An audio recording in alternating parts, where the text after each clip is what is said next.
नमस्कार प्रशिक्षुओं, मैं एस.के. मौर्य आप लोगों के लिए लेकर उपस्थित हूँ एजुकेशन 07 जो डीएलएड फोर्थ सेमेस्टर का कंटेंट है।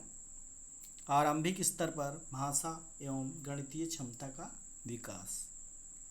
इसके अंतर्गत आज हम पढ़ेंगे पठन। पठन अर्थात रीडिंग या वाचन। जैसा कि आप जानते हैं कि भाषा के दो रूप होते हैं, पहला मौखिक भाषा और दूसरी लिखित भाषा। लिखित भाषा को पढ़ने और पढ़कर उसका अर्थ समझने की क्रिया को ही पठन कहते हैं। इसमें अर्थबोध एवं भावानुभूति की क्रिया इसका आवश्यक तत्व होता है। जब हम अपने विचारों और भावों को मौखिक अभिव्यक्ति न करके उसे लिखित रूप में व्यक्त करते हैं तो उसे ही लेखन कहते हैं। यदि मौखिक अभिव्यक्ति का आधार उच्चारण है तो लिखित अभिव्यक्ति का आधार रचना वर्तनी होती है, व्याकरण होता है और व्याकरण सम्मत वाक्य रचना होती है। लिखित अभिव्यक्ति के चार मुख्य तत्व होते हैं या बिंदु होते हैं, कह लीजिए। सुस्पष्टता यानी स्पष्ट होनी चाहिए, शुद्ध होनी चाहिए, क्रमबद्ध होनी चाहिए और सुसंबद्ध होनी चाहिए, यानी एक दूसरे से जुड़ी हुई होनी चाहिए। वाक्य तभी बनेंगे, क्रम होगा तभी बनेंगे, शुद्ध होगा तभी। जब ये व्याकरण सम्मत बिंदु होंगे तभी लिखित भाषा। और मौखिक भाषा में हम भाव को विशेष महत्व देते हैं, संप्रेषण को विशेष महत्व देते हैं, अभिव्यक्ति और विचारों की शुद्धता को विशेष महत्व देते हैं। तो पठन का अर्थ कृष्णप्पा विद्वान हैं, इन्होंने कहा कि साक्षरता की बड़ी समस्या लोगों को केवल यह सिखाना नहीं है कि वे कैसे पढ़ें, बल्कि यह सिखाना है कि वे पढ़ने के लिए लालायित रहें। उमा मंगल महोदया लिखती हैं कि लिखित सामग्री को पढ़ते हुए अर्थ ग्रहण करने की क्रिया को पठन कहते हैं। यानी केवल अक्षर ज्ञान ही पढ़ना नहीं है, बल्कि पढ़ना एक कला है, एक आदत है, एक व्यसन है। अतः भाषा शिक्षण का उद्देश्य अक्षर ज्ञान कराना नहीं, बल्कि बालक को पढ़ना सिखाना है, पढ़ने के लिए उसे प्रेरित करना है, पढ़ने में लगाना है। ये शिक्षक का दायित्व है कि पठन क्षमता का विकास करके उसे पठन के प्रति रुचि जगाए। और जब बच्चा विद्यालय में आता है तो वर्णों शब्दों को पढ़ सकता है और न लिख सकता है, वह वाक्य बोल सकता है। अतः बच्चे से पहले मुख मुद्रा, दृश्य पठन आदि कराया जाता है। पठन के उद्देश्य देखें तो पठित विषय वस्तु का भाव ग्रहण करना पहला काम होता है। यानी जो हम पढ़ रहे हैं उसका भाव क्या है, उसकी अभिव्यक्ति क्या है, उसका उद्वेग क्या है, उसकी तरंगे, समझ लीजिए कि वो उसकी दिशा क्या है, गति क्या है, ये जानना जरूरी है, भाव ग्रहण करना। दूसरा है पढ़ते समय शुद्धता और अशुद्धता का ज्ञान कराना, ये इसका उद्देश्य है। और कहानियों, कविताओं, चुटकुलों आदि को पढ़कर समझना और उसका आनंद लेना, ये भी पठन का उद्देश्य है। अगला, पढ़ते समय एकाग्रता रखने की क्षमता का विकास करना, यानी कंसंट्रेट होकर जब तक हम नहीं पढ़ेंगे तब तक पठन का रसास्वाद हमको नहीं मिलेगा। वर्णों के मेल से शब्दों के निर्माण की क्षमता का विकास करना, क्षमता विकसित करना, यानी वर्णों के मेल से, यानी कि जो आ, न और ला, नल, इस तरीके से तो शब्दों की रचना। फिर ऐसे ही कोई भी शब्द, कोई भी वर्ण हम ले करके और एक दो अक्षर, तीन अक्षर, चार अक्षर, पांच अक्षर तक, इस तरीके से हमारी क्षमता पठन से विकसित होती है और विकसित करना इसका उद्देश्य है पठन का। लिखित सामग्री को धारा प्रवाह पढ़ना सिखाना, यानी कोई भी लिखित सामग्री हो उसको धारा प्रवाह, यानी बिना रुके भाव ग्रहण करते हुए, अर्थ ग्रहण करते हुए शुद्धता के साथ पढ़ना, ये उद्देश्य, पढ़ना सिखाना ये उद्देश्य होता है पठन का। निबंध कविता, कहानी, नाटक का उपयुक्त सस्वर वाचन करना। यानी उपयुक्त सस्वर यानी उतार चढ़ाव, यति, गति, लय, बल आदि का भी ध्यान रखते हुए पढ़ना, सीखना या सिखाना। मुहावरों, लोकोक्तियों का अर्थ ग्रहण करना। यदि हम उचित पठन, अर्थ ग्रहण करते हुए हम पढ़ते हैं तो मुहावरों और लोकोक्तियों आदि का और उसमें काठिन्य शब्दों का जो है समास का, ये हमें अर्थ आना चाहिए और यह ज्ञान कराना पठन का मुख्य उद्देश्य होता है। अवकाश का उचित प्रयोग करना, यानी खाली समय में हमारे अंदर लोलुपता होनी चाहिए और वह विकसित करना पठन का उद्देश्य है कि अवकाश के समय आपका समय का उचित उपयोग करें। ये पठन के उद्देश्य हो गया। अब पठन की उपयोगिता है कि बिना झिझक अपनी बात रखने हेतु उपयोगिता है पठन की। यानी जब हम पढ़ते लिखते रहते हैं, खास करके पढ़ते हैं तो बोलने में, उच्चारण करने में हमको कठिनाई नहीं होती है और कोई भी भाव विचार को हम प्रकट करने के लिए हम झिझक नहीं रखते हैं और उसको व्यक्त कर देते हैं। तो ये उपयोगिता है हमारी। कल्पना व चिंतन के विकास हेतु सहायक है। यानी कुछ सोचना है, कुछ चिंतन करना है तो उसको आगे मदद मिलती है। यदि हम पढ़ते हैं तो पढ़ने के अनुसार उसमें कोपलें फूटती रहती हैं और हम आगे बढ़ते रहते हैं। आत्मविश्वास हमारा बढ़ता रहता है, इसमें सहायता प्रदान करता है, इसीलिए उसमें सहायक है, उपयोगिता है।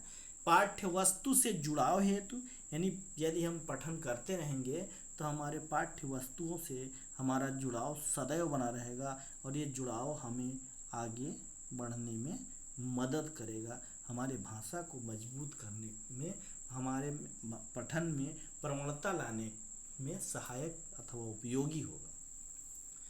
शब्दकोश में वृद्धि, जब हम पठन करते रहेंगे तो हमारे अंदर वह नए नए शब्द जो रचना में आ रहे हैं या पुराने शब्द जो विस्मरण में आ रहे थे वह सब हमारे से जुड़े रहेंगे तो हमारे शब्दकोश में वृद्धि होगी और जो हमारे विकास के लिए बहुत ही उपयोगी होगा। पठन क्षमता विकसित करने के लिए, यानी कि यदि हम पढ़ते रहेंगे तो आज हम 1 पेज पढ़ेंगे, कल 2, कल 3, धीरे धीरे करके हम एक उपन्यास को एक दिन में, 4 घंटे में, 2 घंटे में पढ़कर समाप्त कर सकते हैं और हम उसका आनंद ले सकते हैं, अवकाश के समय का उपयोग कर सकते हैं। वाचन में कुशलता लाने हेतु, यानी पढ़ने में हम कुशल बनेंगे, निपुण बनेंगे, प्रवण बनेंगे, ये उपयोगिता है पठन की। आत्मविश्वास में वृद्धि के लिए उपयोगी है। जब हम पठन करते हैं और आगे बढ़ते रहते हैं तो पठन में हमारे अंदर आत्मविश्वास बढ़ता रहता है। आत्मविश्वास की वृद्धि के लिए पठन की बहुत महत्वपूर्ण उपयोगिता है। जैसे मान लीजिए रामचरितमानस ही कोई नहीं पढ़ पा रहा है, उसको कितनी जो है आत्मग्लानि होती है, और जो पढ़ लेते हैं वो पढ़ते रहते हैं, कुशलता आती है वाचन में, आत्मविश्वास की वृद्धि होती है। अर्थ एवं भाव ग्रहण करने में उपयोगी है। अर्थ और भाव ग्रहण करते हुए देखिए काव्य का रसास्वादन करते रहते हैं, गद्य का रसास्वादन, किसी हास्य व्यंग का, संस्मरण का आदि, पत्र आदि का आनंद लेते हैं। तो अर्थ ग्रहण करने में भी यदि पठन उपयोगी होता है। अब देखेंगे हम कि पठन का और थोड़ा सा महत्व देख लेते हैं। तो महत्व में पठन कौशल ज्ञानोपार्जन का साधन है। यानी पढ़ने का कौशल यदि है तो हम ज्ञान प्राप्त करते रहते हैं, ये एक साधन के रूप में है। पठन द्वारा अनेक रोजमर्रा की कठिनाइयों का हमें हल मिल जाता है। जैसे सामान्य सड़क पर जो चिन्ह बने होते हैं, जो लिखा हुआ होता है, बस दुकान आदि में जो नाम है, कुछ सामान लेते हैं कंपनी आदि का नाम, ये सब हमारे लिए रोजमर्रा की कठिनाइयों को समाप्त करने वाला होता है। पठन मनोरंजन का भी साधन है। पत्र पत्रिकाएं, कहानी, उपन्यास आदि पढ़कर हम आनंद लेते हैं। एक श्रेष्ठ पाठक ही पठित सामग्री के मूल भावों को अच्छे ढंग से सफलतापूर्वक समझ सकता है और दूसरों तक उसे पहुंचा सकता है, यानी सूचना या संप्रेषण में भी सहायता प्रदान करता है। ये सब उपयोगिता और महत्व है। उद्देश्य वह होता है जिसे हमें प्राप्त करना होता है, उपयोगिता वो होती है जिसको हम उपयोग में लाते हैं तो उसके जो अनेक फायदे होते हैं, और जो फायदा प्राप्त हो चुका है उसे ही महत्व हम कहते हैं। आवश्यकता यानी आवश्यकता के कारण ही उद्देश्य बनाए जाते हैं। और देखिए, अब पठन के प्रकार देखें तो पठन मुख्य रूप से दो प्रकार का होता है। पहला है मौन पठन या मौन वाचन कहेंगे। मौन पठन या मौन वाचन दो प्रकार का होता है। मौन वाचन माने लिखित भाषा को बिना उच्चारण किए, बिना होंठ हिलाए शांतिपूर्वक पढ़ने और पढ़कर उसका अर्थ समझने की क्रिया को ही मौन पठन कहते हैं। अर्थबोध और भावानुभूति इसका आवश्यक तत्व है, उसमें आनंद मिलता है। और इसको क्यों पढ़ते हैं? ऐसा इसलिए पढ़ते हैं कि हम ऊर्जा को बचा सकें, समय को बचा सकें और अधिकाधिक पठन का आनंद ले सकें, उसका भाव हम ग्रहण कर सकें, शैक्षिक निहितार्थ जो है उसको भी अतिशीघ्र वहाँ तक पहुँच सकें। ये हो गया मौन पठन या वाचन।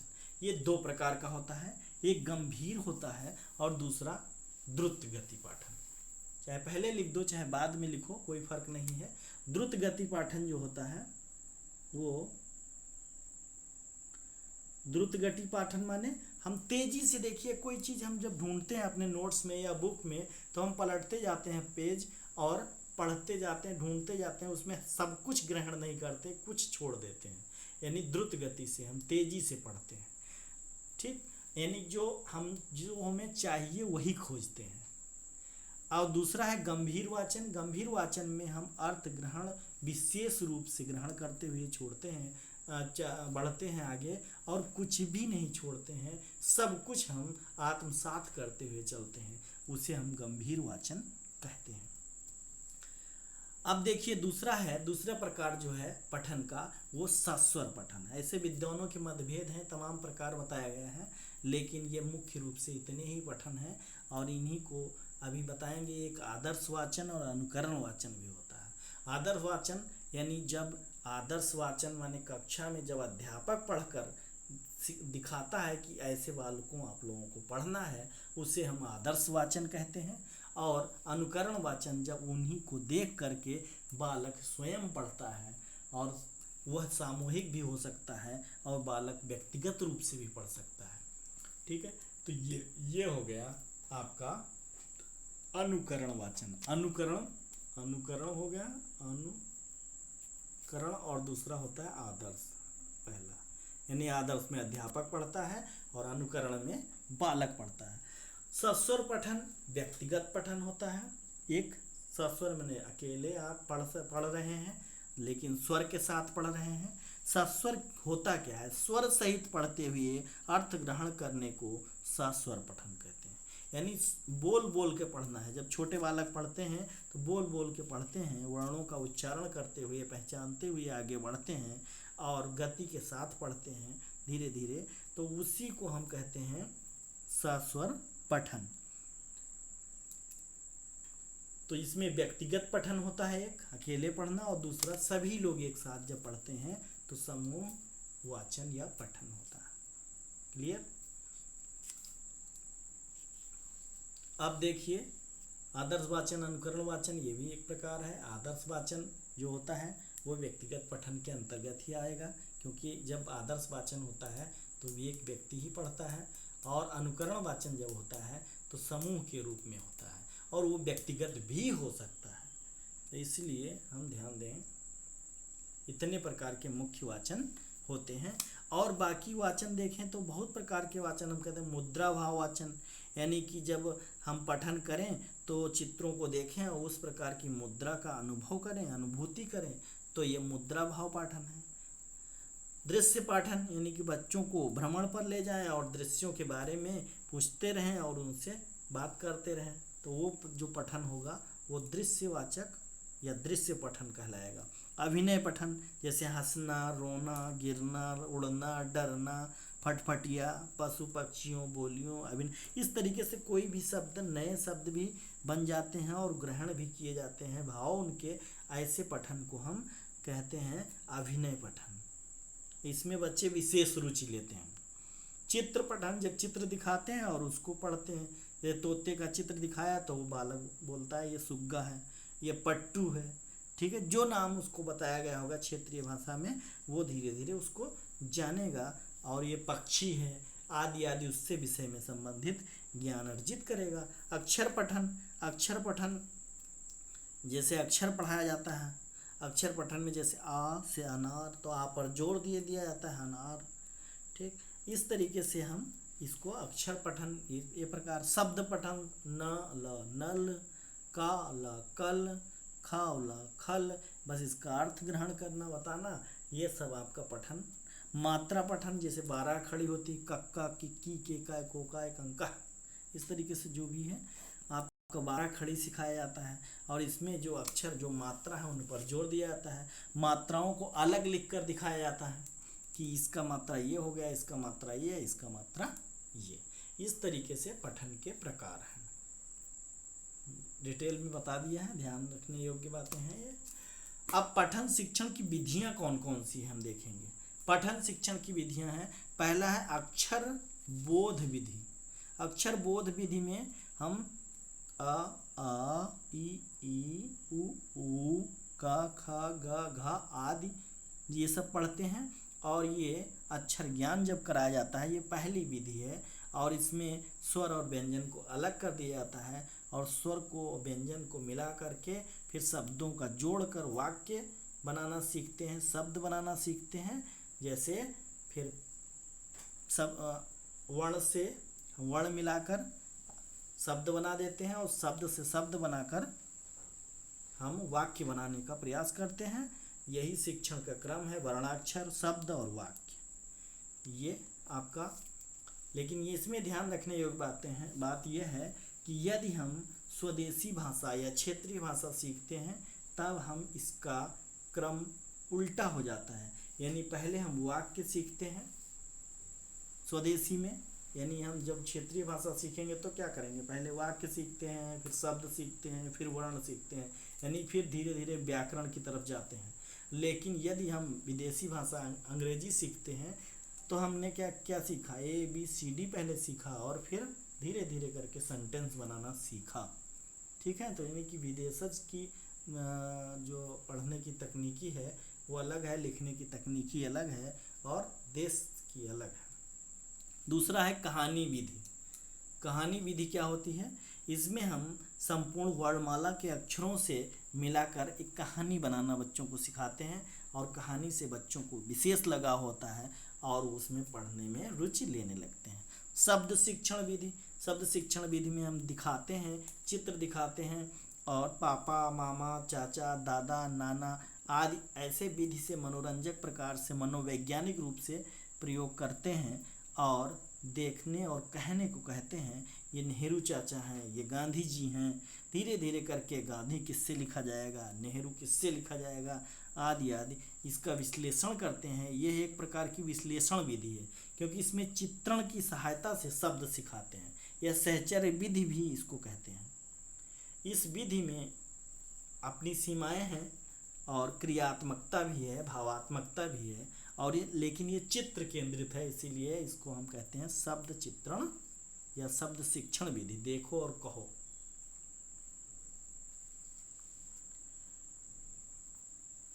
अब देखिए अगला है हमारा वाक्य शिक्षण विधि, वाक्य स्वरूप विधि इसको कहते हैं। जैसे हमने बताया एक कहानी बना दिया, लाला जी ने केला खाया, केला का छिलका वहीं गिराया, ठीक है। तो इस तरीके से 2-3 लाइनों 4 लाइनों की पंक्तियों की लाइन बना देते हैं कविता पोएम और उसको पढ़कर वाक्य उसका बालक उसका भाव ग्रहण करता है। तो मछली जल की रानी है, जीवन उसका पानी है, हाथ लगाओ डर जाएगी, और ये सब उसका वाक्य शिक्षण विधि है। वाक्य के द्वारा उसका भाव ग्रहण करता है, अर्थ ग्रहण करता है, फिर अक्षरों का को पहचानता है। वाक्य साम्य विधि अगला है हमारा।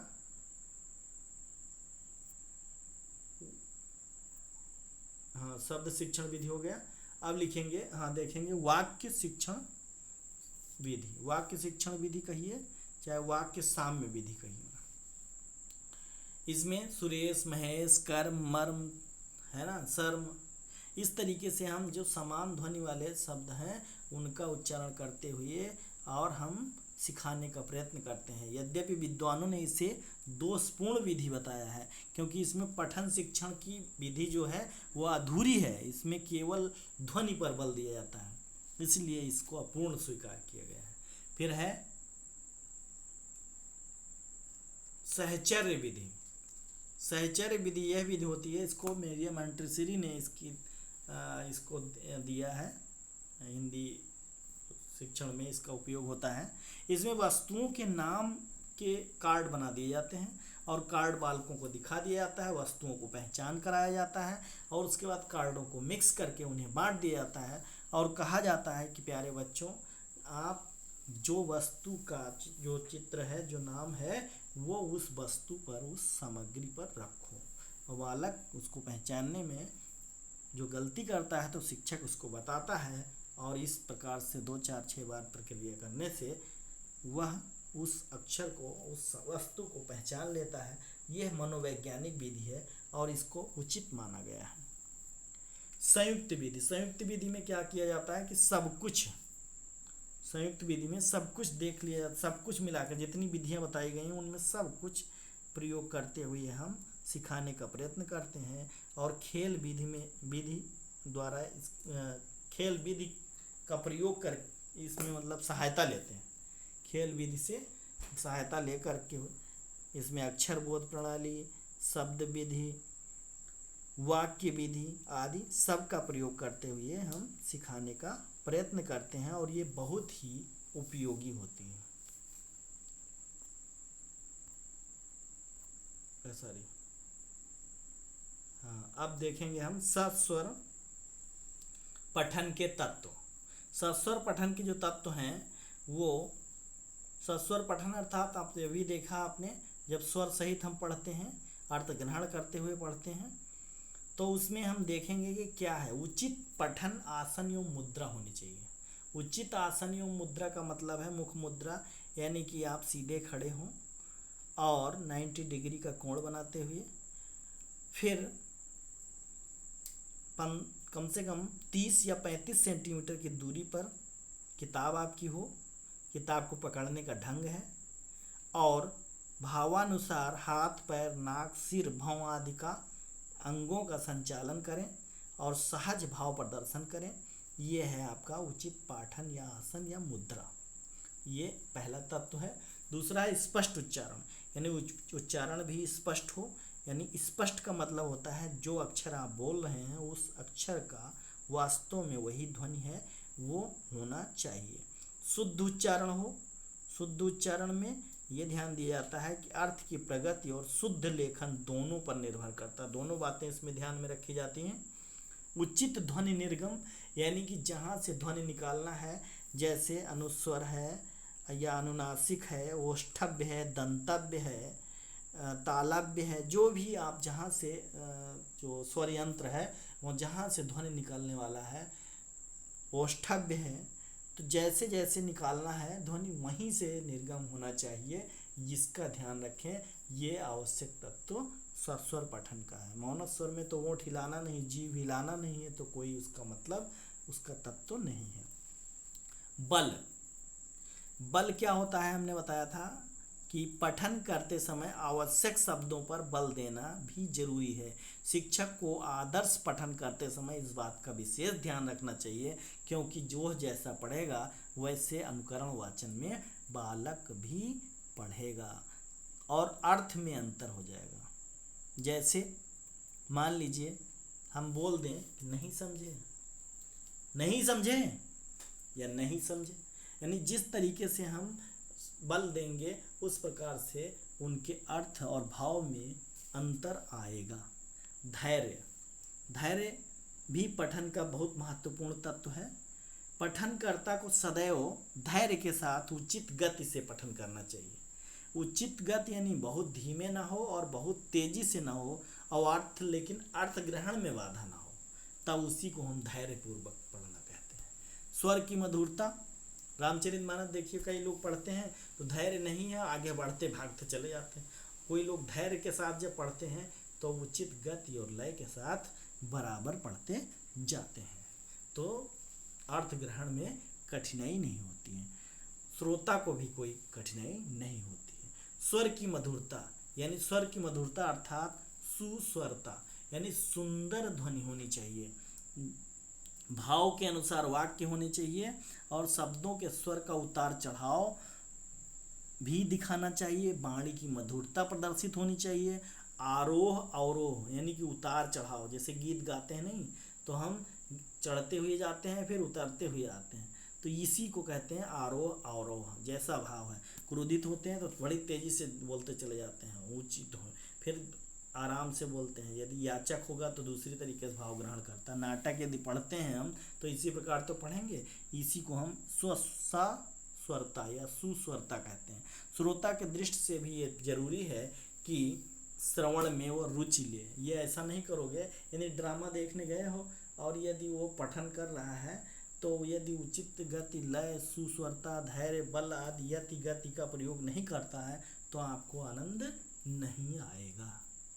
नेक्स्ट है वाचन शैली की शुद्धता हेतु आवश्यक तत्व, यानी आपको ध्यान देना है कि वाचन शैली यानी पठन की जो शैली है जो उसकी शुद्धता पर ध्यान देने योग्य बातें कहिए, चाहे आवश्यक तथ्य कहिए चाहे सावधानी कहिए, इसे आपको ध्यान देना बहुत जरूरी है। जैसे सस्वर वाचन से पूर्व काठिन्य निवारण, यानी पहले पढ़ने से पहले एक बार किताब पलट के देख लेना चाहिए बालकों को कि उसमें कठिन शब्द कौन कौन से हैं, उसका क्या अर्थ है।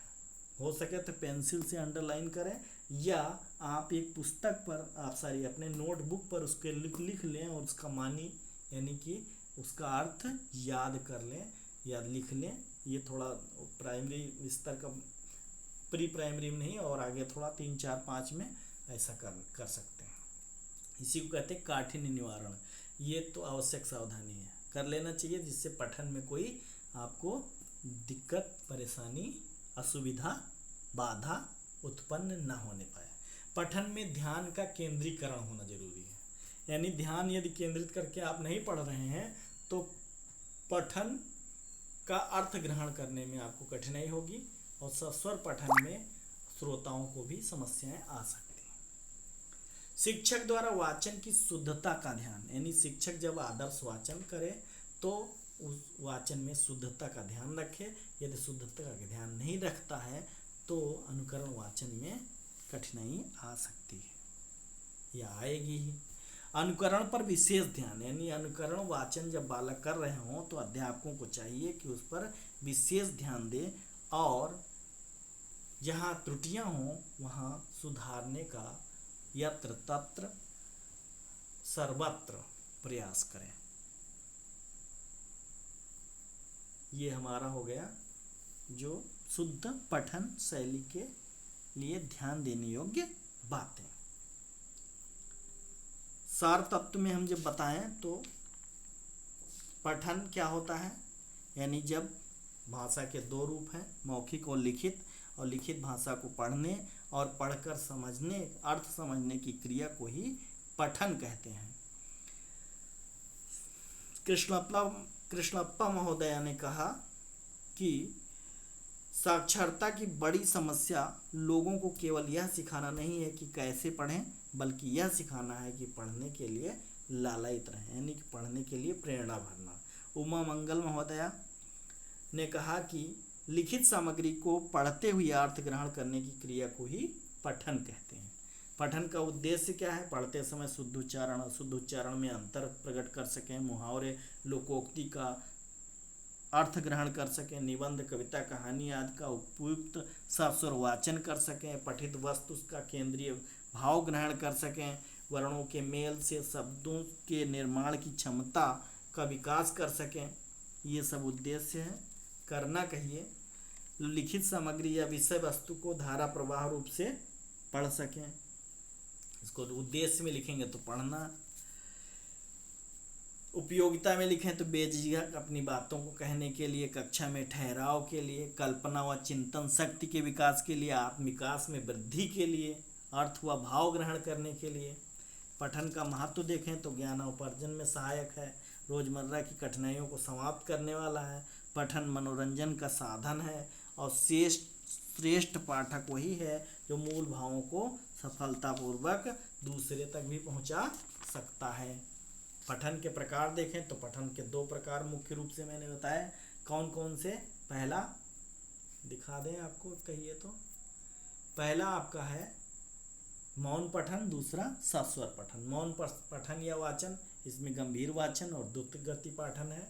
गंभीर वाचन माने हम बहुत आहिस्ते आहिस्ते बिना जिह्वा हिलाए, बिना होंठ हिलाए हम पढ़ते हैं और अर्थ ग्रहण करते चलते हैं। द्रुत गति में हम कोई प्रश्न का उत्तर हम खोजना चाहते हैं तो नोट्स में हम या किसी पुस्तक में जो पता है कि इसमें है आंसर, तो अब उस चैप्टर को हम जल्दी जल्दी देखते चले जाते हैं, पलटते चले जाते हैं।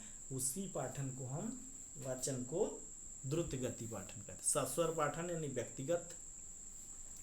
सस्वर पाठन जो होता है 2 प्रकार का होता है, एक व्यक्तिगत पाठन और समूह वाचन। समूह वाचन जो होता है वही उसी को हम अनुकरण वाचन कह सकते हैं, व्यक्तिगत को आदर्श वाचन कह सकते हैं, क्योंकि आदर्श वाचन में व्यक्तिगत पढ़ाई होती है। समूह वाचन जो होता है उसमें समूह के रूप में अनुकरण वाचन सदैव या मैक्सिमम अधिकतम कहिए समूह में होता है। एक बालक पढ़ता होगा तो भी तो अनुकरण करेगा, तो व्यक्तिगत हो जाएगा अनुकरण वाचन। ठीक, और बता ही दिया। पठन की विधियां हैं अक्षर बोध विधि, कहानी विधि, शब्द शिक्षण विधि, वाक्य शिक्षण विधि, ध्वनि साम्य विधि, सहचर्य विधि, संयुक्त विधि। सस्वर पाठन के तत्व हैं उचित आसन व मुख मुद्रा होना चाहिए, स्पष्ट उच्चारण होना चाहिए, उचित ध्वनि निर्गम होना चाहिए, बल धैर्य और स्वर की मधुरता, इसका डिटेल अभी कर ही चुके हैं। और ये सावधानियां कौन कौन सी है वाचन करते समय, तो काठिन्य निवारण कर लेना चाहिए, पाठ के अंदर ध्यान केंद्रित होना चाहिए, शिक्षक द्वारा जो आदर्श वाचन कराया जा रहा है, किया जा रहा है, वो उसमें शुद्धता का ध्यान रखना चाहिए। शिक्षण में अनुकरण पर विशेष ध्यान देना चाहिए, यानी कि अनुकरण वाचन पर भी अध्यापक को विशेष ध्यान देना चाहिए। धन्यवाद।